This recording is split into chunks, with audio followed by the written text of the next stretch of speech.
Welcome to another special guest interview. Today I have the amazingly gorgeous Katelyn Townsend. Now, Katelyn is a certified life coach practitioner through the Certified Coaches Federation.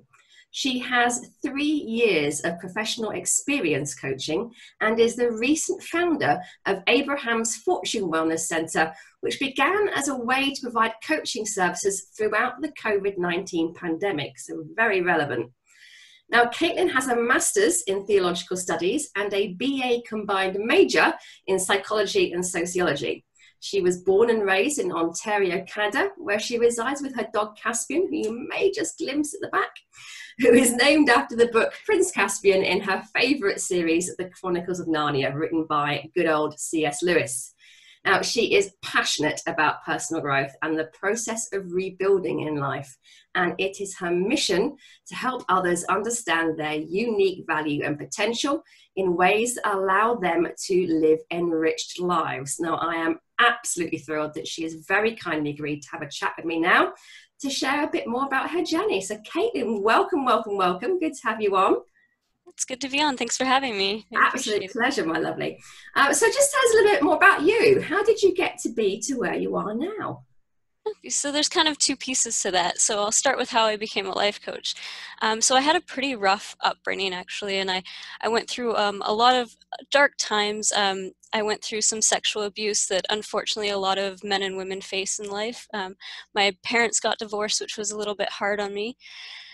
So that was kind of difficult as a young child to go through all of that. And then when I hit high school, my brother started to have a lot of mental health difficulties. And now he also has Asperger's syndrome, which was separate from that. So he had a diagnosis of autism, which is unique to have a sibling with that. It changes how your upbringing, you kind of have more of a caregiver role in circumstances. But we started to see new things that were much deeper going on, and mental health, we weren't sure what it was. They still don't really know if it was psychosis or schizophrenia or what all that was going on with him.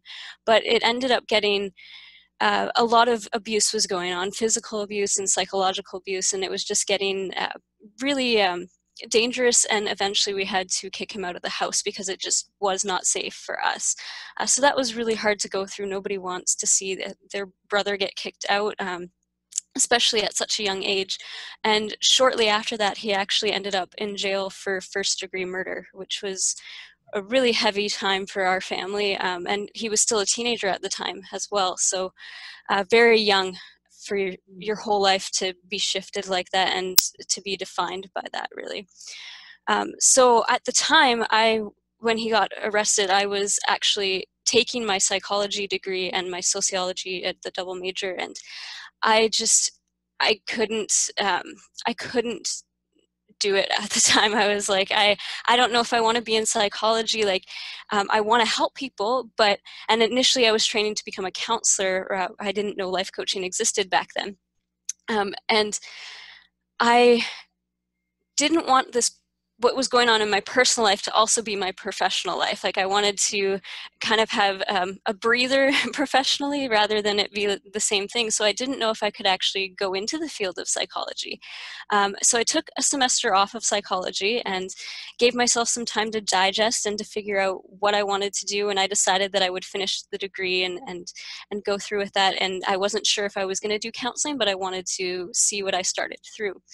And throughout all of these different things in life, the sexual abuse, the divorce, and my brother going through all of this, I went to a lot of counseling. And counseling is very helpful and much needed, but it always ended up getting me to that place where I was comfortable with what had happened, and the past made sense to me, but I was always left feeling, well, what now? What do I do next? Where do I go from here?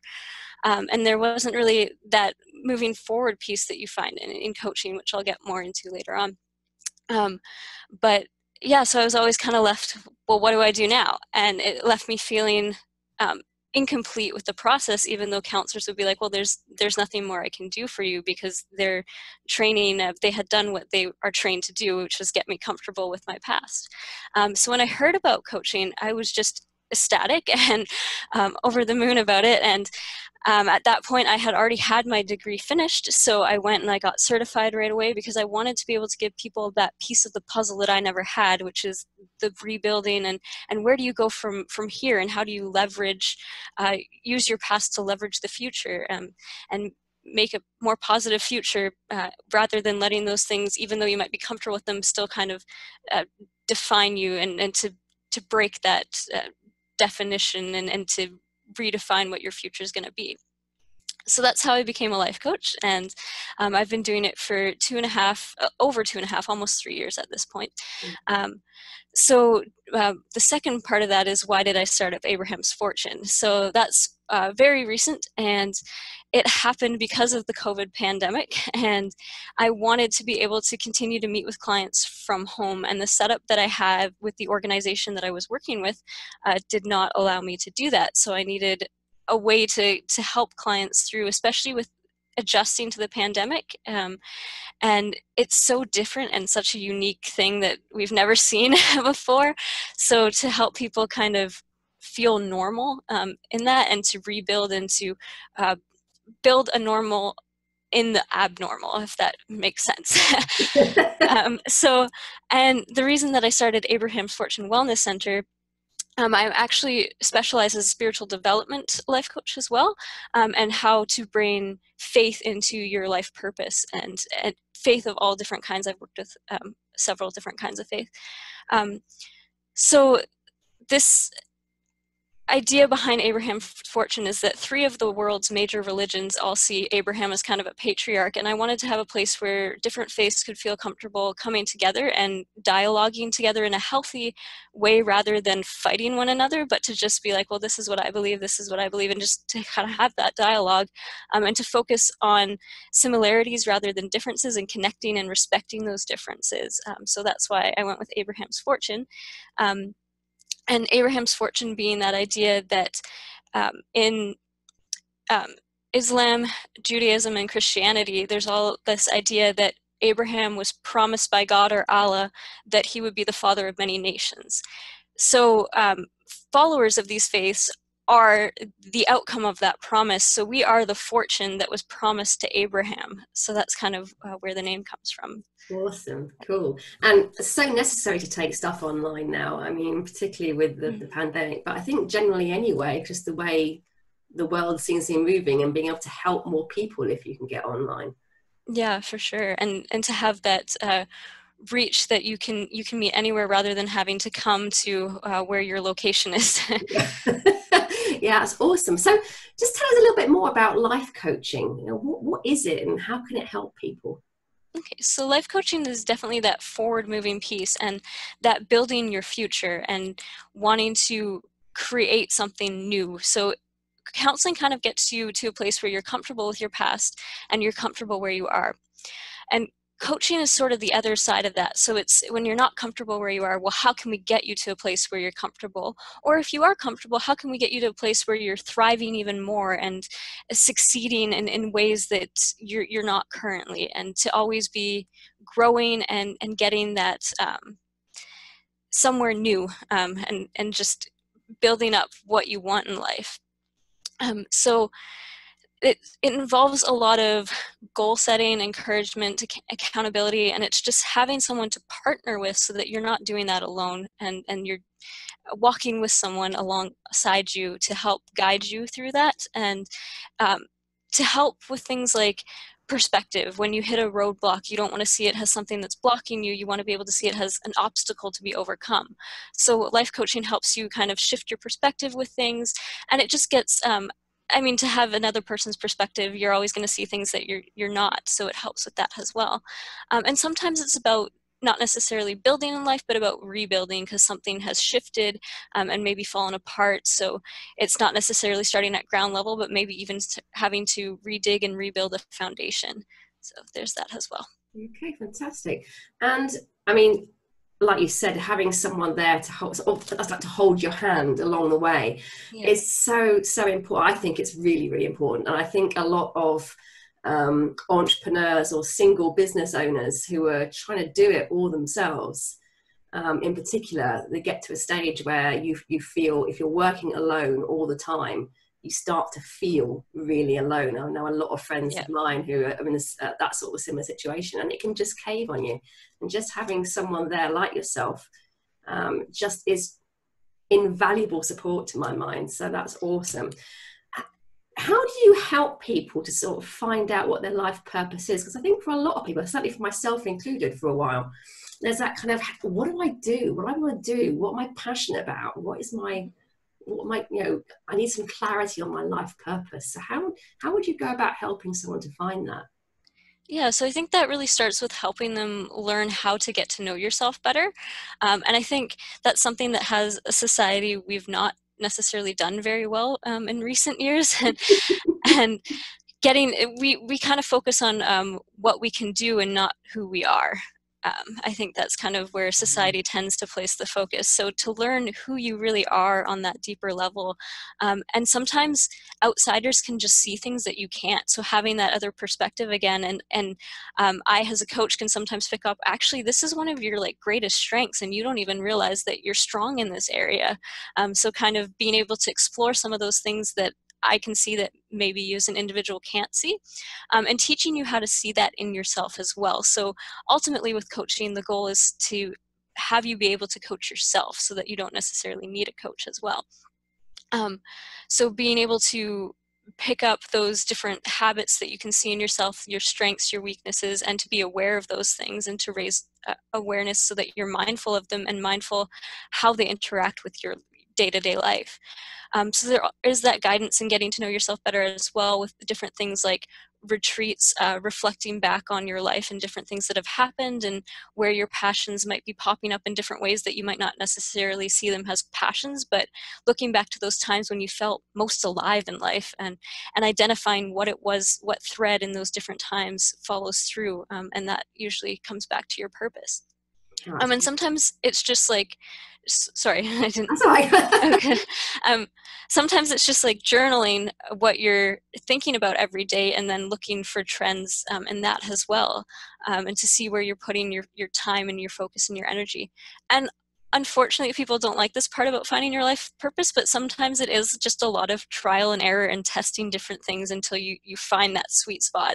And you're not going to know unless you kind of dabble in different areas.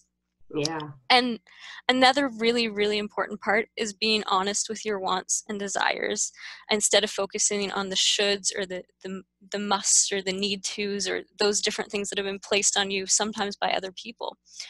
And it can be really hard because we're really good at lying to ourselves even.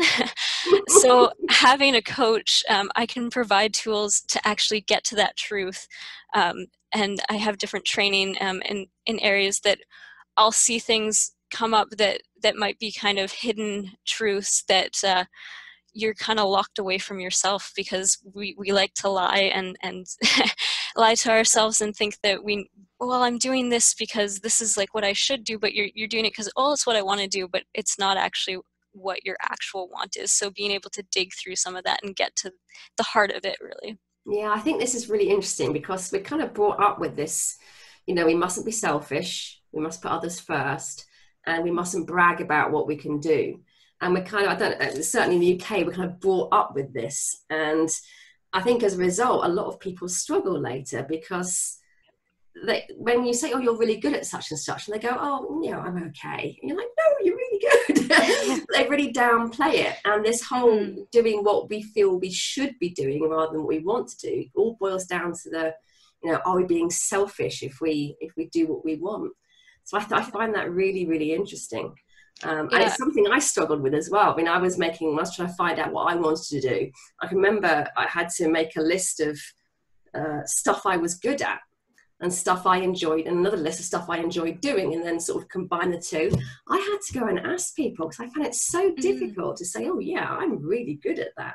It was quite a hard exercise. Yeah, and oftentimes too, you end up, at least what I've found with a lot of clients, people, you might have been told you're really good at something your whole life, but what you remember is the one time someone told you you're not good at it. and that's what sticks. Now, big neon letters. So, Caitlin, you mentioned goals. Now, why do you feel that setting goals is so important?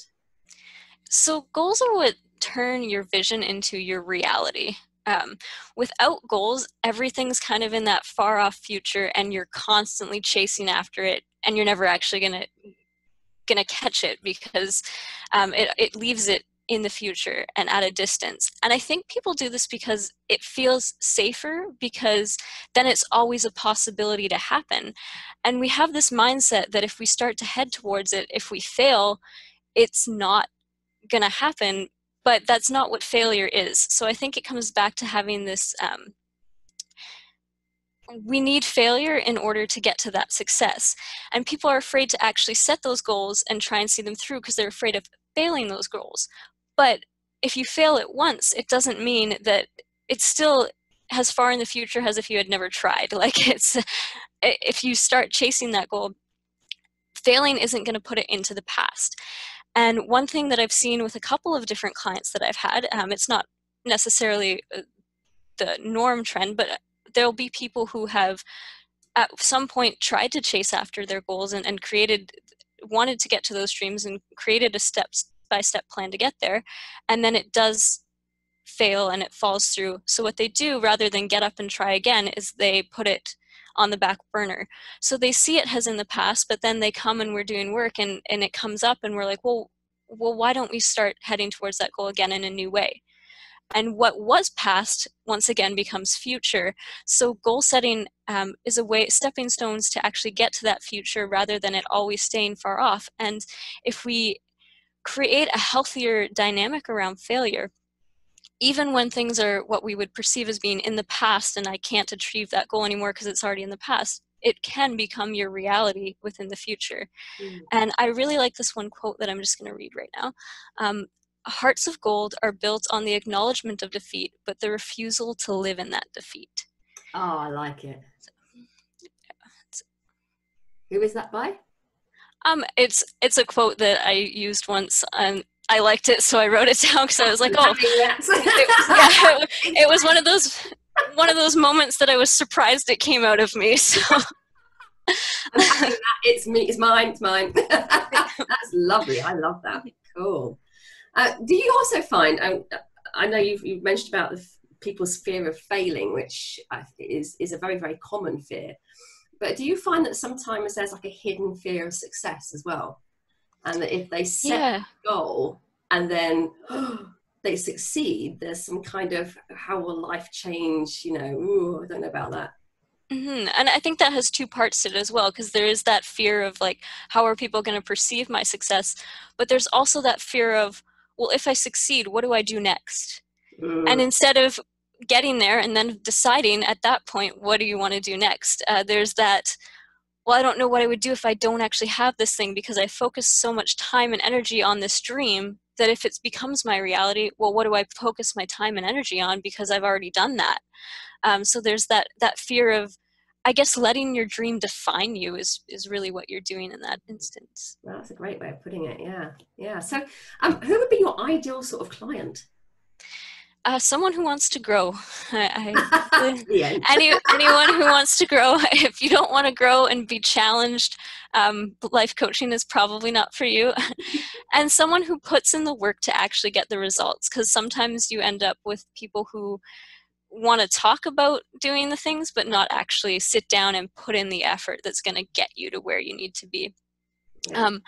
So that is the ideal, I think, for any coach, to have those things. For me personally, and I have worked with all types of different personalities, but what I find clicks well with my coaching style is reflective personalities tend to mesh well with how I coach, and those clients tend to get to their success more easily. And that's not to say I haven't helped other client personalities as well, but just that seems to be what clicks well with my coaching and my personality. And personally, I really enjoy working with different spiritualities and people who have different faiths and how that plays into their life purpose. And I've worked with faiths of all kind. I've worked with Christians, Muslims, people of Jewish faith, indigenous populations as well here, which have a variety of spiritualities. and New Age beliefs as well. And I've also worked with Buddhists. So those are the 6 that I've worked with so far. But I've also, in my training in theological school, I also took on like Sikhism and Hinduism. So I do have a little bit of a background in those areas. I just haven't personally worked with anyone yet. So. Crikey. So you've currently got the big 6 with more to come. Yeah. So what sort of success, if you're able to tell us, obviously client confidentiality and all that, but what sort of successes have you seen in your career? Yeah, so many, and it's great to see clients succeed. I think that's my favorite part of coaching, is seeing when people actually get to their goals and to be able to celebrate that success with them. And I think too, what we define success, I think our culture needs to reframe that a little bit, because sometimes we think the end goal is success, but there's also those little successes along the way too that make the journey so much easier to get to that bigger picture if you're actually stopping to acknowledge how far you've come along the way. So the best way that I can put it, my favorite successes that I've seen is people finding freedom in themselves and being able to fully be themselves and not a portion of themselves, or like divide up themselves between like their career and their home life, but when they can just authentically be their full version without having to act for people, I guess would be the best way to put it.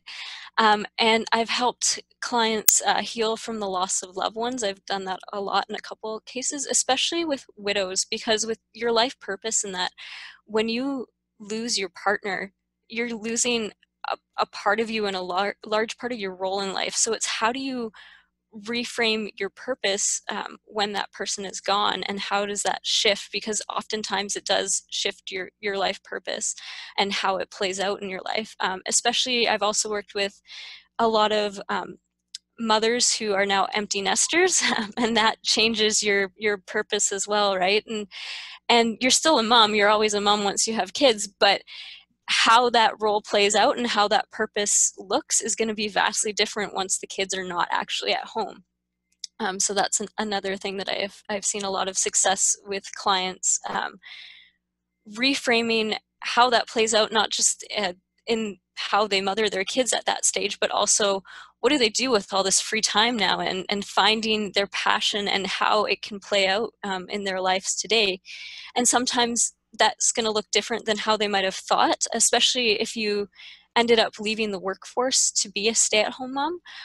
How does that, the element of your purpose that was your career, is going to look very different in the context now that you're at the stage of like retirement. You're not going to go back into the work, but how can you bring in that purpose, or the things that were passionate about in your career, how can you include them in your daily life now?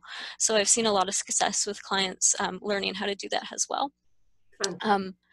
And I've had some clients actually completely change career paths too, which is always neat to see when someone's willing to take that leap, and succeeding in education as well, and just that growth in faith and spirituality and different goals in life. So I really enjoy that part of the job. High five. I'm just out of interest. Do you ever find that like there's a cut-off age? Because for life coaching, I'm wondering if some people might think, oh well, I'm now in my 70s or whatever. What is the point of life coaching? What would you come back? What would you say about that?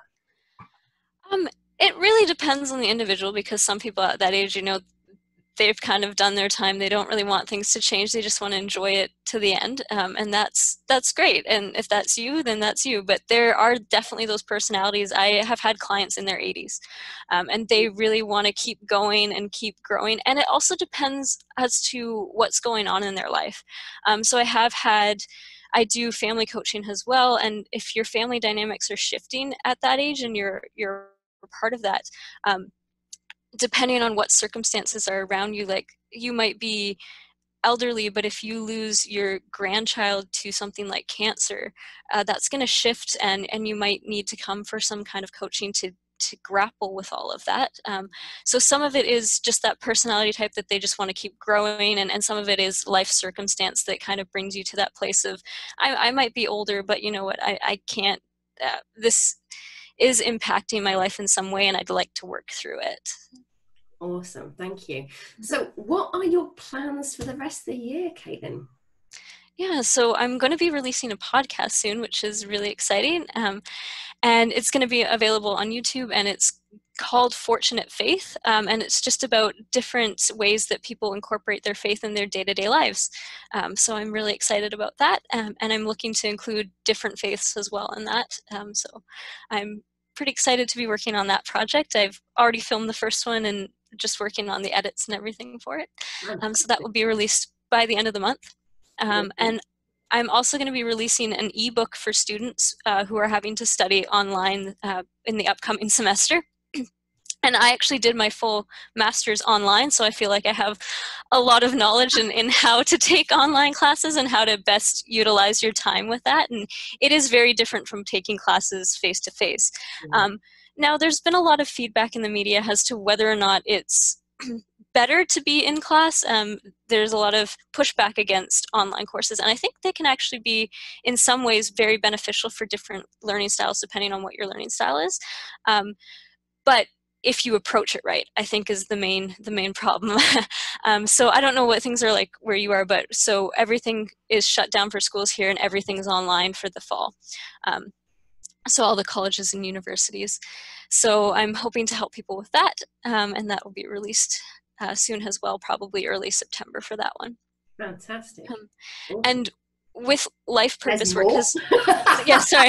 with life purpose work as well, students, like their academic streams is very, it plays into their life purpose a lot, because if you're in the wrong stream, you're not going to be happy with that degree in the end. So I have worked with students a lot to help them find a degree that's going to not only like suit their purpose, but get them an income as well, because that's also important. You want a degree that's you're going to be able to find a job with, but to find a way of putting their passion and life purpose into their schoolwork, rather than having it as something that, well, this is my career and I do my purpose on the side, but being able to integrate those two things together. So that's one of the reasons why I wanted to help students being able to learn online. And I'm also working on my autobiography right now, but that's kind of a long-term project, so I've been doing it a while. Yeah, I've been working on that, and the title of it is going to be Leviathan, the beast that I could not tame. So kind of looking at all that chaos that went on in my life, and how to come to terms with chaos in your own life, and that's kind of the purpose of the book. Yeah, and I do have a couple of coaching spots open right now, so I'm also hoping to fill those. Amongst all that, I'm kind of waiting for more now. Yeah. Putting me to shame, Katelyn.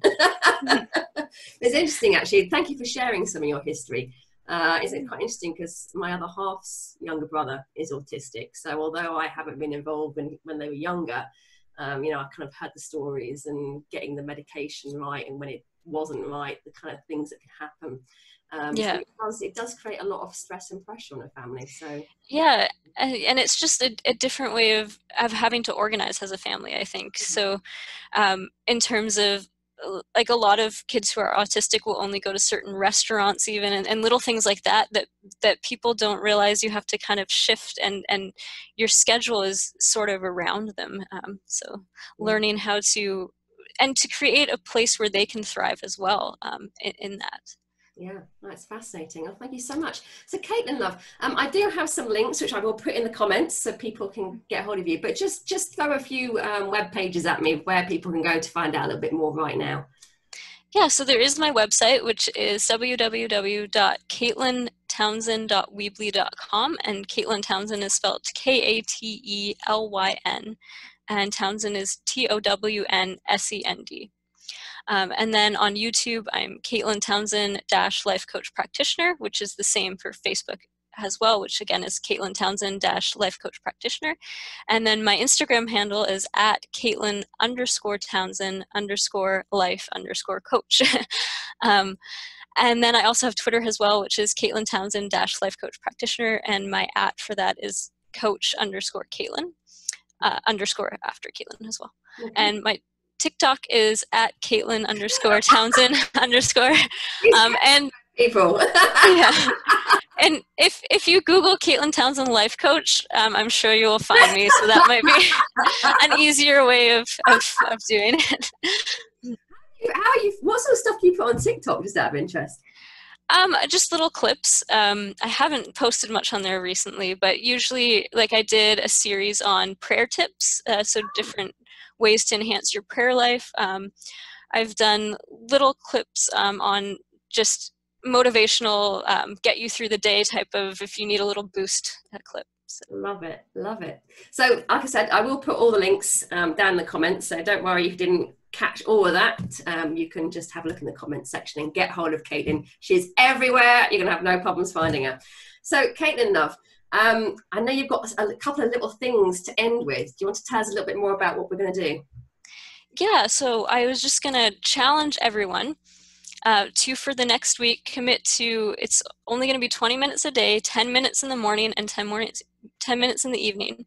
But if you can commit to that, in the morning, choose one thing that you want to do that day. Not a should, not a must, not a need to, but it's one thing that you just want to do for you, not for anybody else.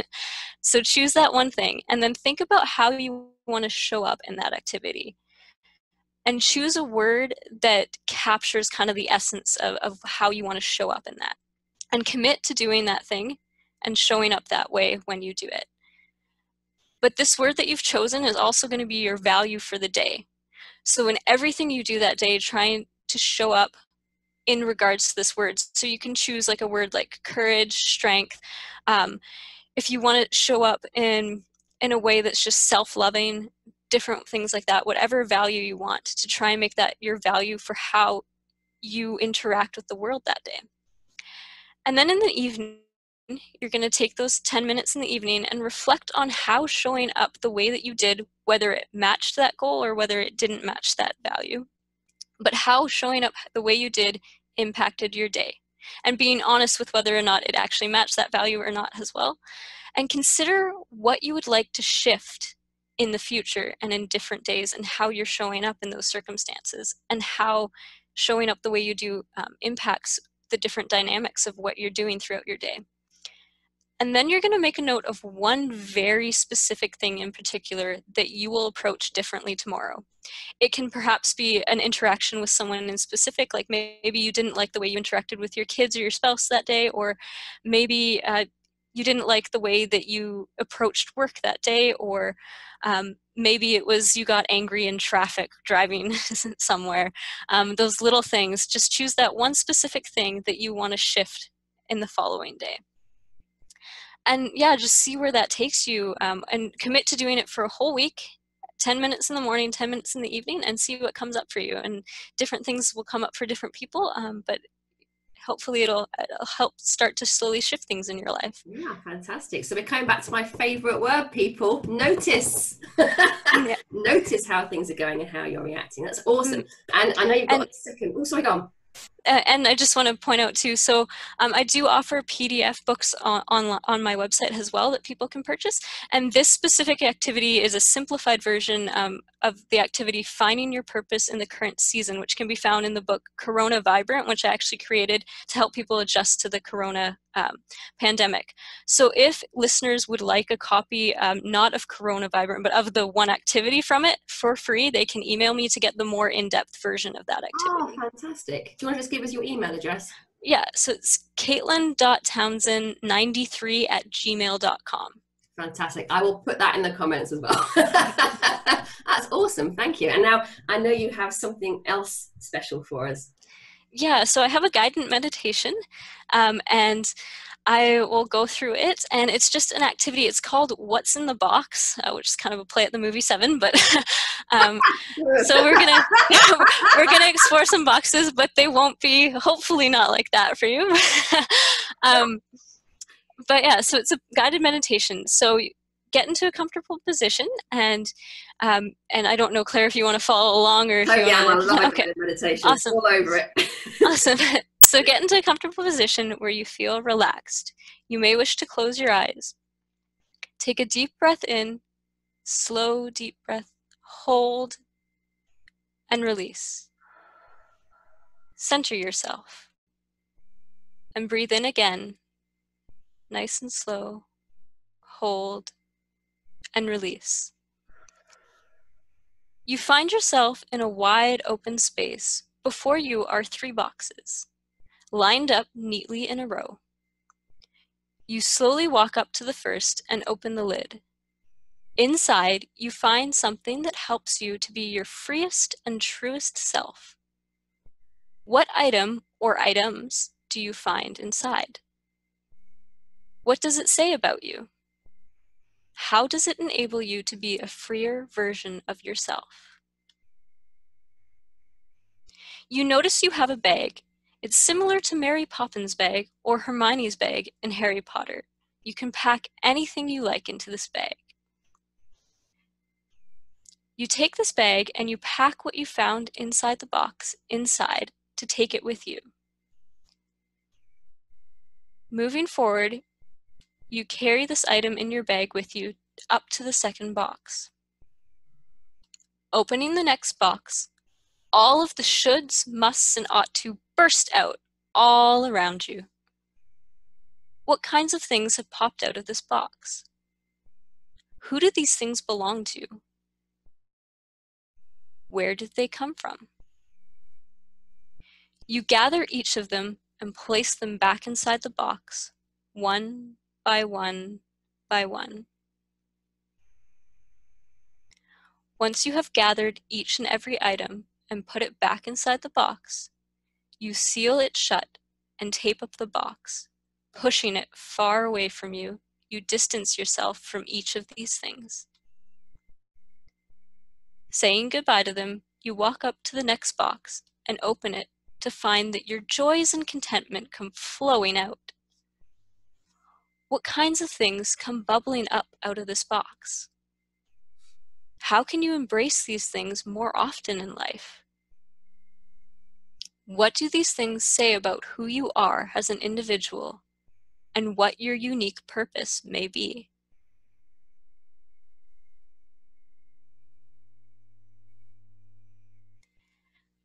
Packing each item into your bag securely, you feel a sense of gratitude for each item. You allow that gratitude to rush through your entire body. Once you are finished packing each of these items into your bag, you turn and walk away from the 3 boxes, gladly carrying your bag of goodness with you as you go. How will you utilize the things that you've taken with you in that bag? When will you take these things out of your bag in life, and when might they be useful?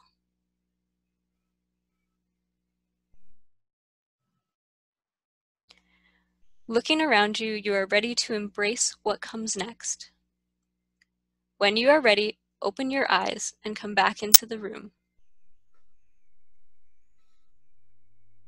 Oh, I won't lie, I got something in my eye at the end there.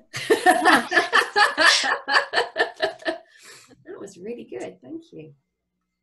That's awesome. Glad you enjoyed it. I feel completely chilled now. Good. Oh, Katelyn, thank you so much for giving up your time to talk to me today. I really, really appreciate it. Thank you for having me.